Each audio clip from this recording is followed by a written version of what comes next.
today's video, I'm super excited to bring you a tip that is especially good if you're concerned that your soil is not the greatest. And that's great for when you're starting the Back to Eden garden method, but it's good for lasagna gardening, raised bed gardening, square foot gardening, and other types of gardening because it's just an awesome technique. And I'm going to show you a critter that's been eating my seedlings in my garden. And then, because I know you like to see results, I'm going to jump through the world and show you these seeds that I plant today 1 week in the future. Alright, so let's get down to the garden and let's get to it. Today on Organic Gardening in North Carolina. The goal of my channel is to give you information to help you become a more successful gardener. So let me know how you're doing in the comments below. The first thing I'm going to do is I'm going to make a furrow down the row of my garden.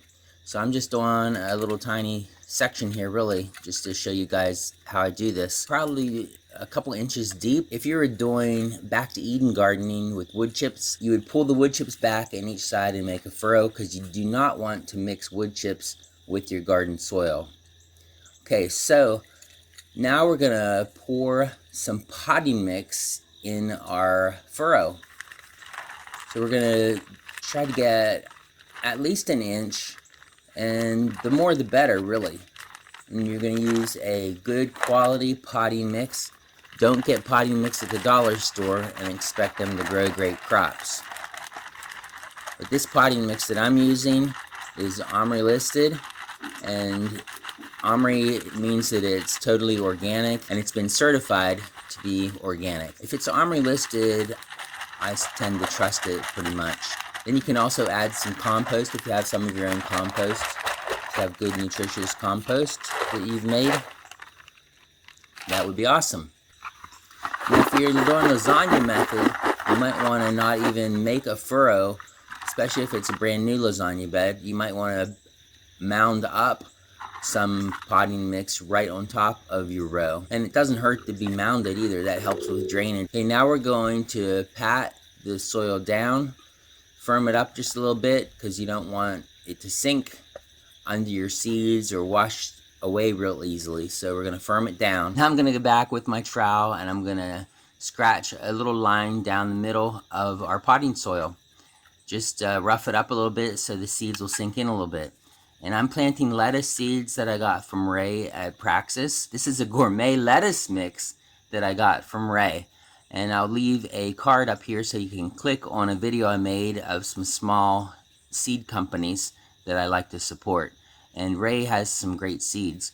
So we're just going to scatter these seeds down the row. If you plant a little too thick, you can always thin them or even transplant them to another row somewhere else. Now lettuce seeds you don't plant very deeply, so we're going to sprinkle some here and then we're going to cover it with some more potting mix, but not more than 1/4 inch at the most.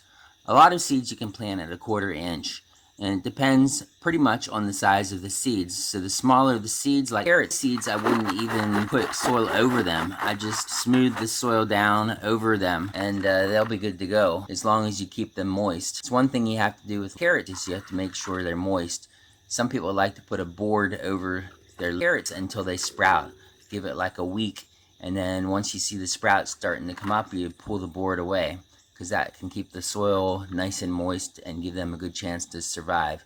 Because carrots are one of the things that people struggle with to get growing from seed. So basically the way I like to do this is because you have a potting mix that's going to be a high quality soil, and it's going to be perfect soil for getting your seeds started. One thing I forgot to mention is that if your potting mix is totally dry, you may want to put it in a bucket or a wheelbarrow and add water to it until it's just wet enough that if you take a handful and squeeze it, you might get a drop or two out. Because it is very hard to hydrate if you just pour a pile of dry potting mix on the soil. So it's best to do that beforehand. Now I'm going to put some netting over my crop. Told you I was going to show you some of the critters in my garden. Well, this is one critter and it looks like it's very well fed. Possum is very fat. If I can, I put some wire over the top of my seeds to protect them from the wild animals. Because I've got possums, skunks, squirrels, chipmunks, all kinds of stuff that would really enjoy eating my seeds. So now let's jump 1 week in the future and we're gonna see how these seeds are doing. Time travel really is not the easiest thing because last time I sort of hurt my back when I was jumping through the portal. But time travel is fun though. The hard thing is getting back sometimes. So if I don't get back, if you don't see me for a week, don't worry, I'll be in the future in a week. So I guess I just hang out. I don't know how that works with the space-time continuum and all that, but you know, if the future is better than today, I might not come back. I might just wait for the week to catch up with me. So family and friends, if you don't see me, that's where I'll be. Here we go.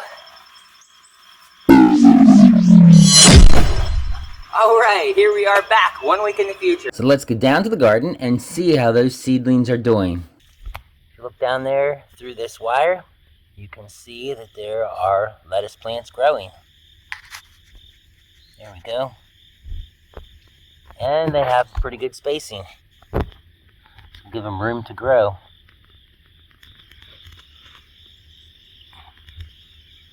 Gourmet lettuce. Shouldn't be too long before we are able to eat it. If you would like to make your own potting soil, check out this video I did on Mel's Mix. It's a great soil for square foot gardening and for doing a project like this. I think you'll like it. Click on this end screen now and have a blessed day.